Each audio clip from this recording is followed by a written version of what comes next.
Hey everybody, it's Jason Blaha here, and it's time for part 3 of the Q&A, so let me get my hat on.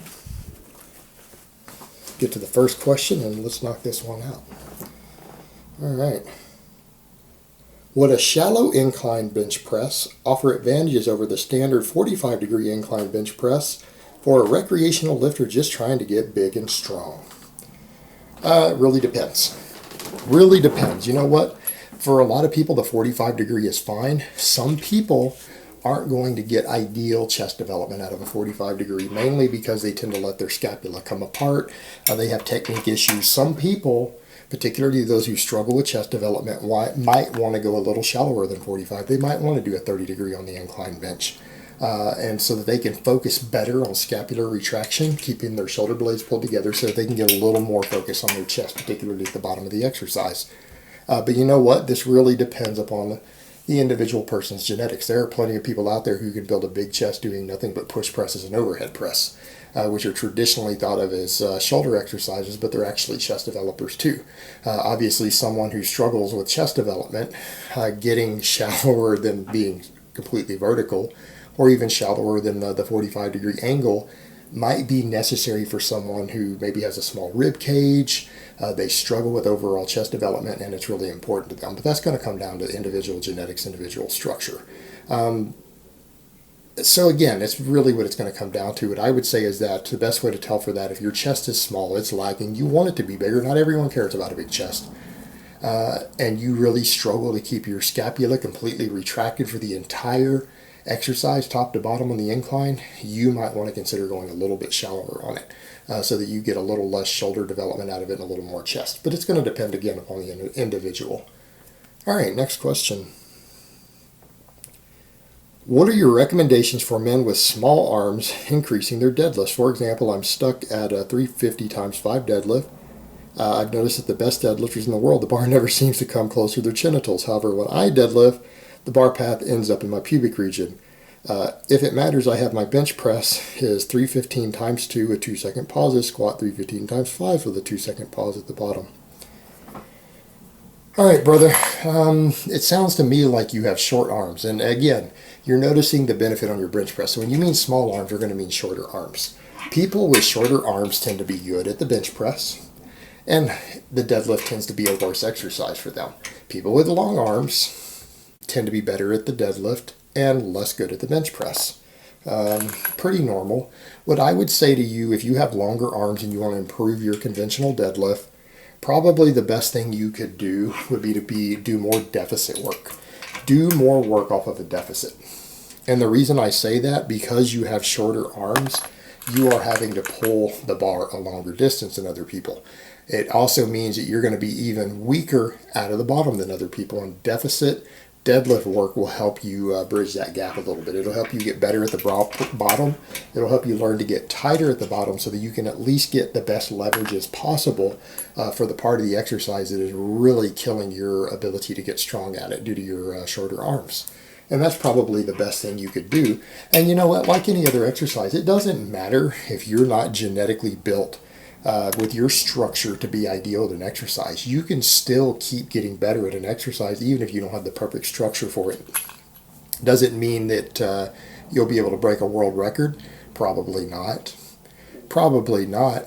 But even if you're not built to do an exercise, such as having really long arms on the bench press or really short arms on the deadlift, just be patient. Put your time in. You'll still be able to get better at it. You will always be able to get better at it if you just train a little harder and train a little bit smarter and focus on it a little more. You know, if you feel like that exercise is really lagging for you, and it does sound like it is. And again, with your bench ratio and talking about short arms, I think it's pretty clear it's your short arms getting in the way. They're making you really good at the bench press and kind of bad at the deadlift. But with more work, more practice, a little more focus on the deadlift, training for more explosiveness out of the bottom, maybe consider doing some power cleans, consider switching over to the pen lay rows, anything to help you get more explosive from the bottom, I think in the long term is really going to benefit your deadlift and help you bring it up. I mean, you're at 350 by 5 right now, but you know what? I bet in a year from now you can be pulling over 400 for 5 if you really just do those things and focus on it a little more and put a little more effort into it. It just takes time. It's just going to be a slower journey for you with your structure. But the upside, the plus side, the thing you get to look at is hey, at least I'm a bad motherfucker on the bench press. So, the grass is always greener on the other side, brother. All right, next question. Do you think it's possible the mixed grip offers greater pulling strength because of the neural efficiency like the belt does, or gripping harder on the bench? Hook grip is secure for me but doesn't feel secure, and so it seems like I can pull harder with the mixed grip. All right, this one's going to be a short answer. I think mixed grip is all around better for the deadlift. I understand the arguments of the hook grip as far as people concerned about tearing a bicep. I do understand that. But the mixed grip, it does let you grip the bar harder, less risk of nerve damage in your thumbs. And it keeps the bar from rolling more. Because of the mixed grip, it can't roll as much. So you're always going to be a little better with the mixed grip than the hook grip. I'm just not a big fan of the hook grip for that reason. A lot of people are going to disagree with me. They're going to say, hey, well, I disagree, and you know what? That's okay. I'm giving my opinion on this. I'm just not a fan of the hook grip, and I think the mixed grip is going to be better all around. I don't think it creates imbalances, and I think if it's performed safely and correctly and you pay attention to your body, I don't think the risk of tearing a bicep is high on it. It does happen. I have done it, but that's because of a lot of really stupid things I was doing concurrently with the mixed grip. So keep doing the mixed grip if that's what you feel more secure and more comfortable with. All right, next question. Let's say on Monday I complete 3 by 10, 70% of max, on bench and do another chest exercise as well as the rest of my workout. No other chest focus movements. With protein synthesis lasting 24 to 48 hours, what happens to the protein synthesis in my chest if I train a chest movement the following day or even 2 days after? What happens? You're going to re-spark muscle protein synthesis. You're probably going to stimulate a little bit more growth. That's why I recommend fairly frequent training. In fact, if you're doing 3 sets of 10 at 70%, and that's your main chest work, there's no reason you shouldn't be training your chest every 2 days. Like you said, 2 days later?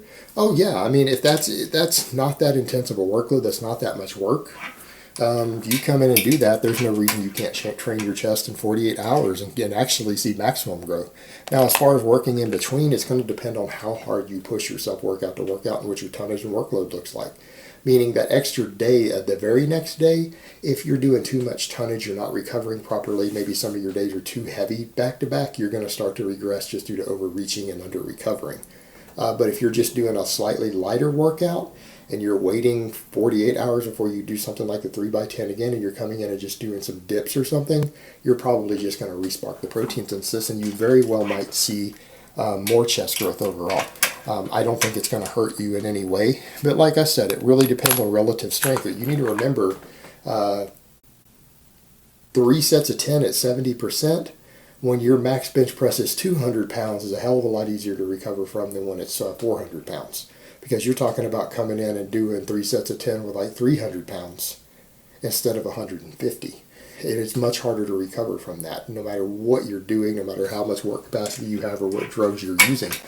Heavier weight for the same workloads, basically you're still doubling the tonnage. And recovery doesn't always go up in proportion to our strength gains, even when we improve work capacity. So just be aware, your question is partially dependent upon how strong you are, what sort of tonnage you're utilizing and everything else. But if you're not brutally strong, if your 3 sets of 10 is with 185 pounds on the bench press, I don't think there's anything wrong with you coming in and doing another chest exercise like some dips or something else, or slightly lighter exercise the day after. I think it's only going to benefit you. I think it's very unlikely to hinder you in any way. It might actually stimulate some additional growth, and it might actually help you along with your progress. But you know what, like with anything else, if you want to try it, if your programming allows for it, and you don't deviate from a really good program written for you by a good coach, but if your programming allows for it, give it a try for a couple months and see what happens. If you start to see signs of overreaching, maybe rethink it. You're starting to get joint pain, connective tissue pain, cramping. You're starting to just see signs that you're overreaching. Maybe consider cutting it back out. But I don't think most of the time doing something like that is going to hurt you. And if anything, in some cases, it might actually help you with your progress. All right, guys, but that's really all I have to say on that today. I hope it's been informative, and I will talk to you guys next time in part 4.